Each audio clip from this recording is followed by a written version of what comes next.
G'day, fellas. And welcome to the very first inaugural game of Outback Octagon 3. My name is Aussie Drongo, and with me tonight is absolutely nobody else. It's just me that you've got, and these 8 lovely players. Ladies and gentlemen, we are on Sand Reef. Definitely becoming one of my favorite maps for FFA. And boy, oh boy, have we got ourselves an absolute crazy spawn, ladies and gentlemen, in the north of the map. At your 12 o'clock position. In the color orange. Playing as the Roos. It's Core! Have a look at that. We should probably say where he's representing as well, and who is representing, because for anybody who isn't familiar with Core, perhaps you'd be wondering, you know, should I be cheering for this guy? Should I not be cheering for this guy? You should be cheering for this guy if you're from Germany, because that's where he's from. To his south, in the color green, playing as the Holy Roman Empire, representing the Japanese. It's Duyakusi Twitch. On the west side, in the color yellow, playing as the English, representing the Danes of Denmark. He is Voldemar, the Kid. In the west corner of the map, with arguably one of the best spawns in the game. On the color purple, playing as the Byzantines, representing Hungary. It's Corvinus 1. In the east side of the map, in the color red, playing as the Mongols, representing Espanol. It's Lucifron 7. And in the middle of the map, in the color teal, playing as the Japanese, representing the North Americans. Shout out to all you folks from the USA. It's Fei-chan. And just to her north, in the color blue, playing as the Malians, representing Team Elephant. Coming in from China, it's CSO. And our final player, in the color pink, representing Team Australia. Let me hear it loud and clear. Aussie, Aussie, Aussie. Oi, oi, oi. It is Pepino Pig, aka Giacchino. Ladies and gentlemen, welcome to Sand Reef. Today we've got ourselves an absolutely beautiful map. This is by far one of my favorite FFA maps. It's just, everything about it is so well thought out. And we've got 8 players who have been preparing over the last couple of weeks for FFA madness. So I'm looking forward to seeing what strategies we've got, but already I've got my suspicions about who has got some incredible spots to start. Have a look at Lucifron's spawn. He's playing on the Mongols, a notoriously aggressive civilization. He's going to have the ability to potentially come in and try and snipe out Pepino Pig, potentially come in, snipe out CSO, maybe even look to try and snipe out Faye. By the same token, over on the West Island, we've got Corvinus. And Corvinus is definitely no stranger to aggression either. He loves to get out there, and there is a lot of potential in this north of the map. You can see that we've got 3 players tightly packed in next to each other. Perhaps they're aware, perhaps they're not. But one thing is to note, it is going to be a bloodbath up there. Now, before we get any further into this, it's important that I tell you guys, there might be technical hiccups in this. Hopefully, it's not too bad. But I'll do my best to try and guide you through it. We're running a bit of a weird setup. It's a hybrid setup. It's blended. I don't even want to explain it to you because it's that confusing. I'm just hoping we can get the content out to you guys, whether it's on YouTube, whether it's on Twitch. So if there's any issue on Twitch, please let me know in the Twitch chat. Start spamming immediately. Make sure you at me. Say, at Aussie Drongo. You smell. And it's like, I know, buddy. You don't need to tell me again. We've been through this. Yeah, you guys get the idea. Please don't ping me. But ping me. All right, so who's our favorite coming into this? I mean, if I had to pick one, if I had to pick somebody on this map, and I'm putting my legs up. I'm just letting you guys know. I'm putting my legs up. That is how comfy I'm getting for this game. So if you haven't already, put your legs up. Go get something to drink, because you're in for at least, I don't know how long it's going to be. There's the potential that this goes for 30 minutes if Lucifron gets some ideas. And there's the potential that it goes for 3 hours if Corvinus gets some ideas. It depends on who's going to... Who's gonna, you know, who's gonna find the kills early, I think is gonna be the big question here. Now, remember when it comes to Outback Octagon, it works a little bit differently to your standard FFA. This event will be running over the course of the next 5 weeks. Each day or I should say each day on the weekend, there'll be a total of 4 games played. So each week there'll be 8 games. So is that going to be 40 games? I don't know. We'll have to do the math a little bit later. I know there'll be at least 32 games in the first 4 weeks. I don't know what the finals holds, or at least I'll have to double check, but you guys get the picture. So there's going to be a lot of content coming your way over the next 5 weeks. That is for sure. It's going to be Outback Octagon every single day. And hopefully you'll become familiar with all of these players, because every single one of these players has got a Twitch stream. Every single one of them has got some form of content that they produce. And I'm going to make sure to leave a link to every single one of them. So whether that's somebody that you like because you're Australian and they're Australian, so that's kind of cool, right? Go check them out. Or whether you like the Civ, the way that they play the Civ, go check them out. So I'll make sure I leave a link in the description to where you can check them out. But we do see the boar going down nice and early. Keep in mind that this is still technically the old patch. The plan is that we are going to switch over to the new patch when everybody else switches over to the new patch. We did have the option to use the new patch or to just stay on the old patch, but I said, you know what? I think it's just best that we just keep the patches going with what everybody else is running. But age up starting to come through. Have a look at this. We've got 3 all up very, very quickly. Voldemar, Lucifron, all going up. Core up as well. Corvinus now up to Diakusi, also going to be coming up. Let's take a look and see how is Pepino Pig doing. And it looks like she's actually going to be going into the military wing. Very smart move here. So probably going to be going into a fast castle. Let's talk a little bit about relics, because in the middle of the map, well, we've got 2 civilizations. We've got CSO on the Malians. Then we've got Fae on the Japanese. And neither of these, I mean, the Japanese definitely can go for relics. But when it comes to relics on this map, they're very split up. You've got 2 on the west side, 2 on the east side, 2 on the south side, 2 on the north side, and in the middle you got 2 more.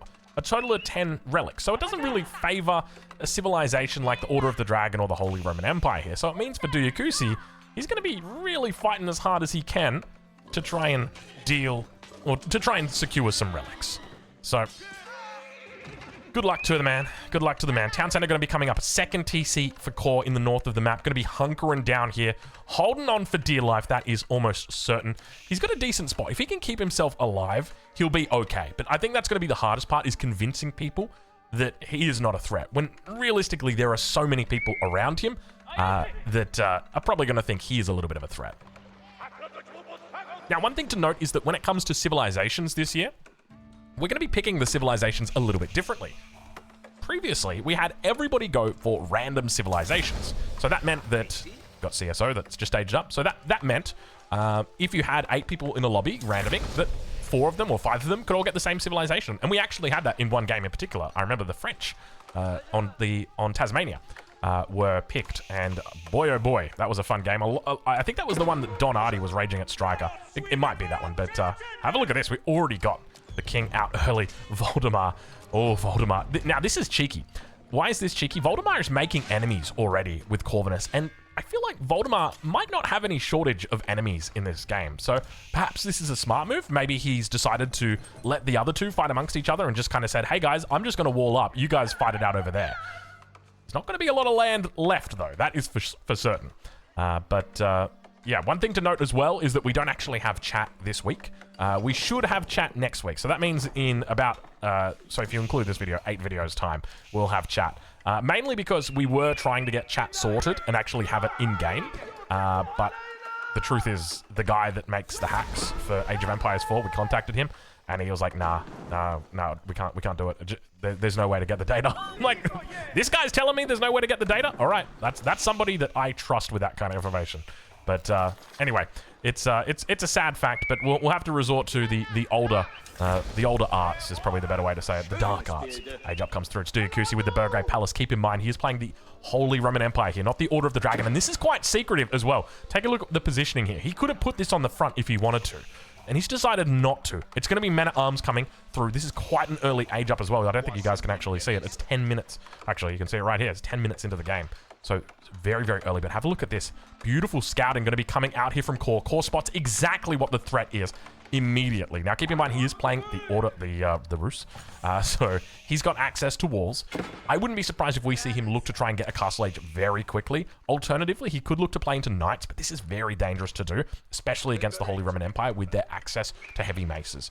So knights are probably the wrong idea. So High Trade House is already coming up. He's already got the age up in queue.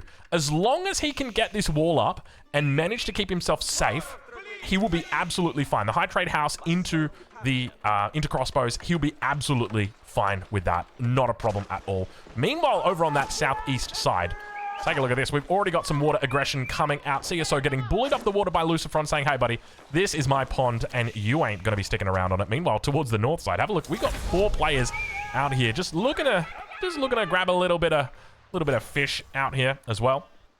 Now, you might be wondering about each of the players and about how they were selected, because I know that there's been some questions about how people were invited, and I wanted to, you know, just because I haven't talked about it publicly before, and I just wanted to give you guys a bit of information. So the big component for me is that they're active in the Age of Empires 4 community, because I had pro players messaging me saying, hey, you know I haven't played for a while, but I'd love to get an invite to Octagon.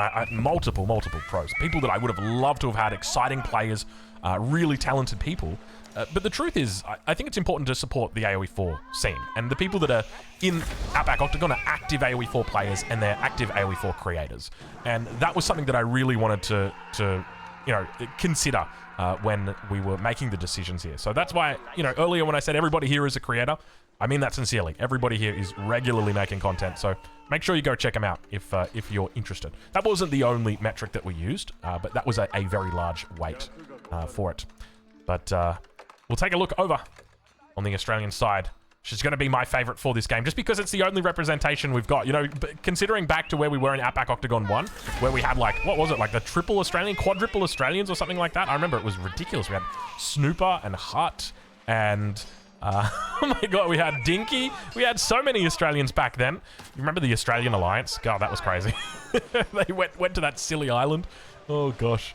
You'll never get games like that anymore where players are allowed to openly collude. But Faye, looks like she's gone for an age up as well. So managing to reach the castle age, we'll look to start securing the relics now. Floating gate is online. New age begins for Corvinus as well. He's having a great time over in this corner. Keep in mind, he's gone for a 2 TC opening here. It's always tough playing the Byzantines. I always feel a little bit difficult playing the Byzantines in FFA. Have a look at this, by the way. Got some nice little walls coming up. It's always difficult playing the Byzantines in FFA just because you don't really want to make cataphracts, but you really want to make knights. And it's like, I don't want to make the cataphracts. I want to make the knights. And you can see now he's going to spot out where all the enemy kings are, and he's going to realize, holy moly, have I got a good spawn. As long as you get out of your base, buddy. That's going to be a huge component, getting out of your base. So we'll try and keep an eye on all of the battles that are ongoing. At the moment, it doesn't seem like there are too many. I think that the biggest battle that you're probably going to have is Diakusi looking to try and find a victim. Now, there are a couple of Desert Raiders out here, and it looks like we do have units in queue, but is it going to be enough to defend against the mass, the horde of Diakusi spears and men-at-arms? I think Pepino Pig may have a little bit of trouble here. She's going to try her best holding on, but I tell you what, that is a lot of units, and it's only going to result in more coming through now. She's tried her best to hold on, but keep in mind that Diakusi here has obviously gone after the closest player, realized that the defense was a little bit too strong, and now Pepino Pig is unfortunately about to get roasted. This is not a pretty sight right here. Just when I was talking about the fact that, you know, I was hoping that she was going to do well this game. But we do have the king, who has the potential to go into the transport ship. I don't know whether we're going to be able to see that. Now, from the defensive perspective, we want to see crossbows, and that's exactly what she's going for. She's got quite a few of them in queue, a fair bit of resources as well, so could look to get them out. But the town center is burning, and more units are rallying through. So she wants to try and keep as many units alive as she can, and she's doing a good job of that. But ideally, you just want to avoid these spears as well.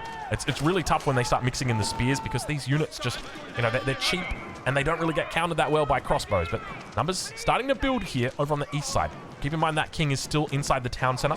We don't see any transport ships just yet. We could look to try and see a backler or two out here on the ocean. We'll check in on the other side of the map, see whether we've got any action just yet. Doesn't look like it, just the war junk burning down the house. A couple of Donzos out as well. Main action going to be over in the base of Pepino Pig right now. So she does go by a couple names, so don't be confused if I link a different name. So she goes by Jakino on Twitch, which is probably what I'll be linking to. So make sure you go check her out. Yeah, I mean, it's a tough spot that she's in. It's never nice spawning next to the Holy Roman Empire that's opening with a Burgrave. So Diakusi about to pick himself up some points here.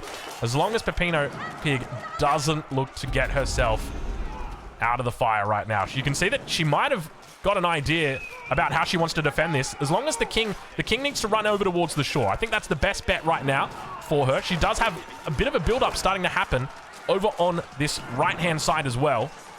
Meanwhile, on the rest of the map, I don't see too much action happening. King is out. King is on the ground. We do see a couple of camel lancers that were inside, going to try their best to defend. King's going to try and get through. Didn't pop the king early, just leaving it in there. And unfortunately, it looks like the king's made his way out, but she's not going towards the water. Instead, it looks like Lucifron's going to come in and try and snag away the kill. The speed gets popped. She heads to the north and says, I'll see you later. But in the end, she gets taken out, and it's going to be the first kill of Outback Octagon 3, heading over to our Japanese player, Dyakusi, on the Holy Roman Empire. So he picks up big points for that kill. Not only does he get points for the fact that he killed somebody or eliminated somebody, but he also gets points for the first blood. Can't help but feel like there might be a little bit more blood on our hands right now, as Lucifron is absolutely kicking it into 5th gear. Take a look at this. GG coming out right now for Pepino Pig. Sad to see the Australian eliminated first, but look, it is. I'm looking forward to game number 2. We'll say that much, all right? I got big hopes for game number 2. Let's take a look at Dyakusi. Finding out the hard way that, look, you may have killed somebody, but somebody else was watching you do it. And now they've built up quite a bit of a formidable army. How does he go about defending this? And I'll be honest, I don't think it's possible. There's 2 players here. You're up against 1. We do have a little bit of a fight beginning to happen. And this happens quite often. Whenever you've got 2 people in the same base as one person, they end up fighting against each other. So you see how Dyakusi's down here fighting against these cavalry? This is absolutely fine. But, you know, once these units get a little bit further out, you just want to leave them. You want to let them fight against each other and sort themselves out. Meanwhile, the king sneaks down on a transport ship and runs away to the promised land. But I don't know if that's going to be happening today. Kurultai is definitely looking to cement the victory for Lucifron over the Holy Roman Empire. Meanwhile, let's check in over on Corvinus and see how he's doing as the system network continues to expand, adding in an additional one down here. He's having a blast of a time, really just booming up. He's still 2 TCs, Imperial Age about to come through. The main problem that I see for him is the lack of kills, or at least the lack of kills yet. No, that was the English king, right? That was the English king. That was Voldemar's English king being sniped. Don't worry, don't worry. I heard the sound and I winced. I said no. Oh yeah, Civ draft. I didn't explain it until the end. Let me explain how that works. While we're watching this town center burn, now we don't have emergency repairs for another 48 seconds. It's going down. I'm yelling timber. We got Kesha out the back. She's editing her songs. And she's going to put Dyakusi's name in there instead of the tree. And she's probably going to remove PDD as well. So to explain the way that Civ drafting works, basically a computer decides which Civ they get to play. And then so it's a bot. And the bot will determine which Civ you get to play, and then that's it. You pick your Civ based on what the bot gave you. King's out of water. He jumps inside, tries to bait over the units. I think he's going to try and run down to this outpost on the south side. Definitely the right call. King gets sniped out, though. Too many ranged units, and Dyakusi, quickly following the departure of Pepino Pig, is going to be our second player out for this game.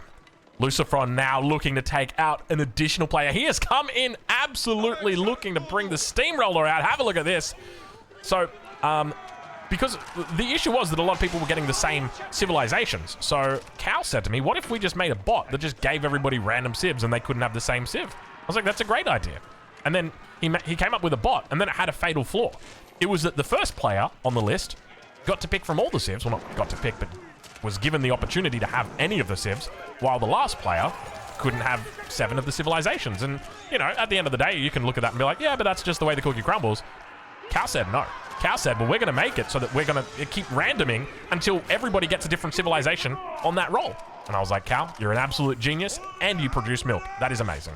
Yeah, anyway, Cal, we love him, but we keep clear of him. You got to watch for that foot and mouth disease. Sorry, Cal. I love you. Anyway, you guys get the idea. So it does that, like, you would think it does it a couple thousand times. It doesn't. It's like 8 times that it has to do, it has to random, and then, and that's pretty much it. All right, well, Kor's not having a good time. He's keeping his units alive, which is what's important. He wants to avoid fighting. Ideally, you want to let the guys outside the walls fight. Now, speaking of fighting, Faye has not... Oh, I love it. Oh, I love it. Oh, I absolutely love it. And keep in mind, Faye is still in the castle age, which means, you know what that means. That means that she's still got one landmark that she can make. You might start in this position, but who said you have to finish in that position? All right, I'm getting a message here. In-game sound is too low. Give me a second here. Let's try turning it up a little bit. How is that for you? Hopefully it's a little bit louder. But maybe it's probably too loud now. Let me turn it back down. that got really loud. All right. Hopefully. Okay, it's good. Okay. Cool stuff. Alrighty. Cool, so we got stone walls starting to come up here for Voldemar. I'm kind of impressed that Voldemar has managed to blossom so well over here in this position, considering his proximity to so many people. And I was kind of curious why Diakusi actually didn't even come for Voldemar, but maybe he had done the math and said, you know what, if I go for Voldemar, he's an incredibly talented player. There's a good chance that he's going to try and run that king away. He might try and... Core got eliminated? Core surrendered? Core? What happened? Did Core crash? Core crashed? Oh, it's after the 20-minute mark. Yikes. Oh, Core, I'm sorry. I mean, to be fair, you weren't long for this world, but I'm still sorry. It's after the 20-minute mark, so wow, I can't believe we've actually got a crash. That's sad. You know, we went all of Outback Octagon 2, and I think we had like maybe one crash, and this is the first game, and we've got a crash at 22 minutes. That is sad. Look, Core, I'm going to be honest, if there was anyone in this game right now who I would want to crash, it would be you, buddy. Because, look, I love you, but it ain't happening, Chief. It ain't happening. You got Lucifer on one side, you got Voldemar on the other, and you're on the spit, buddy. But anyway, look, rest in peace, little guy. You're unfortunately going to be our next player eliminated from the game. So if that was before 20 minutes, it's so basically the way that it works is you have to send a screenshot of the crash that you get to the admin of the tournament, and if it happens before 20 minutes, then technically we will do a restart, but we will do a restart without the people that have been eliminated. So the people that have been eliminated, so Pepino Pig and Diakusi, would not be allowed to come back into the next game, and we would just continue. So those points, or not the points, so I don't think any points will be awarded in this case here for this kill. King went down again. It was going to be the English king at the back, so I don't think any points will be awarded for that kill. I'll have to double check with our admin though, because our admin reserves the right to do absolutely everything. And have a look at the cataphracts coming through. It looks like right now Corvinus is absolutely getting into it. Elite upgraded units. Voldemar trying his best to defend. He's got enough to... Actually, is he aging up right now? I think he might be aging up. There's the age up. He was indeed aging up. I don't know where the landmark is, but I tell you what, I hope he's gone up with the Berkshire, because he is going to need a little bit of defense to help him. Do I see it? I don't see it. Where's that landmark? Has he hidden it somewhere? What? Am I just blind? I might just be blind. I don't see it. 1, 2, 3. Oh, it's down here. Yeah, it is the Berkshire. Okay, put it on the wrong flank, though. I mean, it's probably the right flank, if you think about it that way. But, I mean, Corvinus just going to be able to roll over the top of Voldemar right now. Not going to even be close. You can see Voldemar trying his best to hold on. But... yeah, so essentially there's different rules. Like 20, unfortunately that's the way it is. Like we just had to like make a threshold somewhere. Like where is it? Like is it if it crashes before 10 minutes that we do it? And to be honest, 20 minutes is probably like even pushing it a little bit too high, right? Like you don't want to spend 19 minutes and 40 seconds in a game and then all of a sudden like, oh yeah, we got to restart. Sorry, someone crashed. Because yeah. But Age Up's still coming through in the middle. Very passive in the middle. Take a look at this. We've got Faye as well as CSO just very patiently biding their time. We don't see a whole lot of units coming out from either of them. Meanwhile, towards the top of the map, let's see if we can chase down that king. In fact, where is that king? The king's actually gone for a little bit of a run. I just realized, and I'm very glad that I did, because the population increase now goes over to Corvinus. He is going to be able to take that king kill, and Voldemar is going to be joining the rest of the kids on the sideline. Voldemar, the kid. It was a pleasure watching you fight, mate. But unfortunately, it's always tough when there's that one guy in the back corner, isn't it? Like, there's really not much you can do about that. So, yeah, it's frustrating, right? Like, because you've got multiple people on one flank. You've got a second flank that you need to worry about. You've then got a third flank that's also got more people. And the reality is, like, Corvinus had nowhere else to go. And so he naturally just rolls over the top of you. And look, I'll be honest, this is exactly what I expected at the start of the game. We've got our two titans in each of the corners with full stone walls up, by the way, for Corvinus. And these two titans look very scary. Look at the amount of units that Lucifron's got. Keep in mind, he is Imperial Age now as well. Still slowly getting those upgrades through. A total of 300 population. Is going to be looking to push into CSO here. Keep in mind, CSO is also in the Imperial Age. We see that he's got elite Donzos, only veteran archers, but oh, it's terrible timing as Fei Chan also looks to attack from the south, biding her time until the perfect moment. Wow. Unfortunate stuff here, but you can see that CSO is having a really difficult time with no choice. And you know the trouble is, Fei Chan, she's throwing away all of her units, and you know exactly what's going to happen. Hold on. Oh, is Corvinus making he's making a Giga Brain play. This is actually the biggest brain play that you could make if he's going to do what I think he's going to do, and I think he's going to do it. What's he doing? He's not attacking Fei. And he's not attacking CSO. He's going to attack Lucifron. That's the play. Lucifron has already confirmed 2 kills in this game. Now, he only got points for one of them, or at least that's the way that I think it's going to go. We'll have to double check with our admin. I don't think points will be awarded in the north of the map because there is just no way that you could say anybody in particular was going to get it. So those will naturally go away.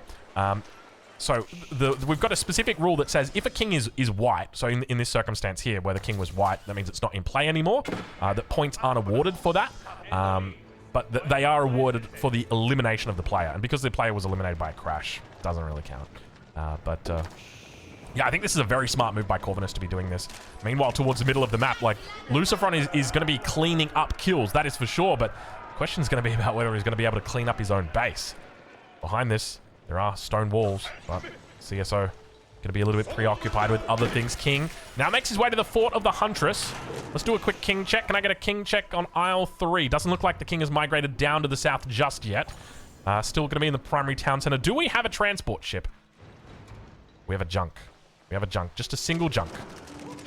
All right. So at this stage of the game, if you had to give the favorite to somebody, I mean, when it comes to points, I think Lucifron, he managed to pick up... I'm trying to think now. He managed to pick up this kill here on Duyukusi. So he's definitely doing well in that regard. Probably the same points as Voldemar. Sorry, as Corvinus for taking out Voldemar. But we'll have our points update at the end of this. Do not fret. All right. We got a little bit of a 3-way action in the middle. The center of it is all going to be CSO.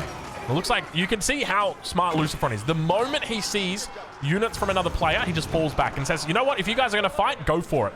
Let them fight. And it's just like lionesses tearing apart the prey. Just slowly inching forward, taking out building after building. Meanwhile, towards the north, there is a alternative. There's a second storyline building right now. He's going to attack across the map, and I'll be honest, I don't know if it's going to work. He's got a big army, that's for sure, but is he going to have the staying power? Like, the economy right now for Lucifron's pretty good, 129 bills, so he has a huge income. The thing is, he doesn't have a massive amount of resources in the bank. So if you come and attack this, like, there's not a whole lot of chance that you're going to be able to defend this. And where does the king go? King is in this town center, so he can just run it down to the south. But there are cataphracts, and the cataphracts can always just go look to chase. So that's another consideration you've got to make. CSO just going to be posturing towards the middle, and you can see that Lucifron's a little bit curious about where he should go now.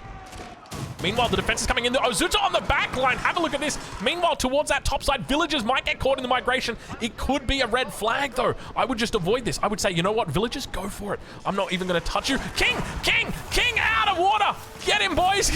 Oh, Lord. There's so many melee units. The samurais are trying to get on top, but unfortunately, they can't. CSO going to continue running away from the immediate threat, heading towards the north. The transport ship is going to be coming out here. He's looking to try and keep the king a little bit safe for a little bit longer, but Lucifron is now going to have his attention turned towards things other than the king. Surely the Keshiks are chasing. They're trying to get through. The body block is perfect, and the transport ship comes out. He says, see you later, alligator. And I don't suspect he will be forgetting his toilet paper today, because that is going to be quite the long journey to wherever it is he goes. Now, keep in mind, there are ways that you can kill a transport ship. Oh, have we got a king run just yet? King is not running yet. I think Corvinus is just going straight for the snipe. He's doing it. Well, this is actually huge right now. CSO's landmark does go down. There is the potential here that all of the landmarks get eliminated. Lucifron could go for the eliminating kill. And this, as long as he kills the last landmark and the king goes out of play, then he will get the points for the kill. And he needs to do it before his own town center goes down. 4,000 health on it. He's trying his hardest to get back for a defense. No, you gotta take out the landmark, buddy. King's out of water. King's in the transport ship. Transport ship is dead. And Lucifron is out of the game. A beautiful snipe right there coming through from Corvinus 1 across the map. Nobody would have expected that. You thought you were safe in your corner. Guess what, buddy? No walls, no problem. At least not for now. Until Corvinus comes. Whew. CSO finds a lifeline. Manages to live another day. I don't know where that transport ship has oared itself off to.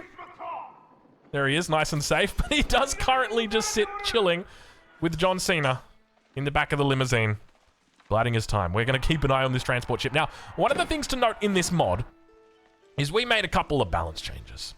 Your transport ship is much slower than what your normal one is. You can see this guy, he's got a bit of a crawl on him at the moment. A lot of deleting going on in the background. Maybe some palisade walls being deleted. Maybe that's what that was. Maybe some vills. Probably not. Oh, never mind. So it looks like he's gonna... Oh, he's moving on.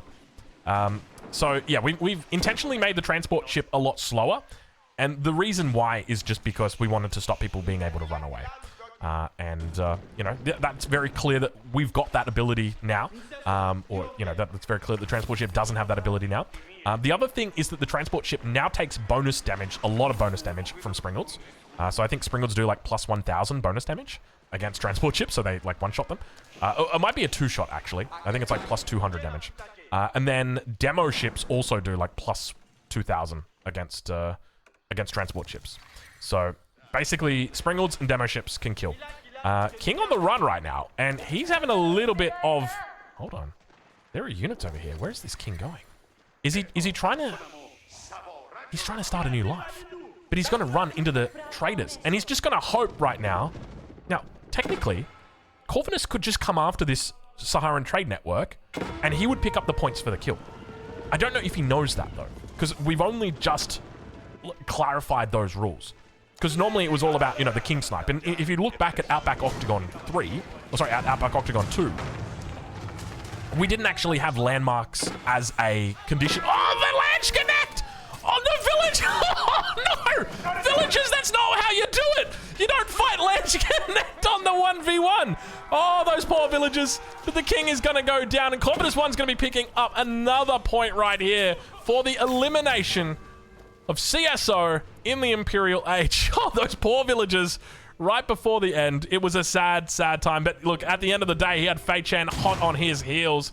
And that puts Corvinus at a very scary population amount. 320 pop compared to Fei at 200. Corvinus has a massive economy rolling right now. And it feels almost like this story is about to close out. The king inside the Shogunate castle for one last defense. There's so many units here. These are cataphracts as well. These aren't knights. These are cataphracts. These are the big boys of the Outback. And he runs through with the ramp. What do you even call that move? It's the trample, the stampede. And immediately that Shogunate castle is looking... Oh, the revolver could get him, Randy! Get him! Why are you fighting without Randy, Fei Chan? Bring those units back, please. This is rule number 1 of Age of Empires. We fight with all of our army, not with half of it. Oh, poor Randy. No, Randy. Just getting sniped out by those bombards, the cannons, slowly losing health. As long as the Shogunate castle focuses them down, you can see she's going to right-click there, doing a little bit of damage, but Randy's go down, and that's going to leave Corvinus 1 in a very commanding position in this game. Ladies and gentlemen, that is going to be it. He surrenders and says, there's no chance I'm winning. You take the cake, my friend. And Corvinus 1 is your victor for game number 1 of Outback Octagon number 3. Wow. What an impressive performance there by Corvinus 1. Let's take a look quickly at these charts at the end. That was absolutely... That was impressive. Because, like, the biggest problem that I have when I play FFA is when I get a corner spawn like that, I just boom like crazy. But Corvinus was able to capitalize on that boom, was still able to find kills throughout that. So really well played by him, and he absolutely racked up points right now. I'm going to double check with our admin. I've got him in my ear right here. I don't really. I'm holding my My headphones, like, let's check in with our admin. I don't know whether the points have been updated just yet, but we might be able to go over to our post-game screen. Let's dive in and check. If you're watching this on YouTube, there may be a cut here. If you're watching this on YouTube, there may not be a cut here. Let's take a look. Here we go. We're going to find out together.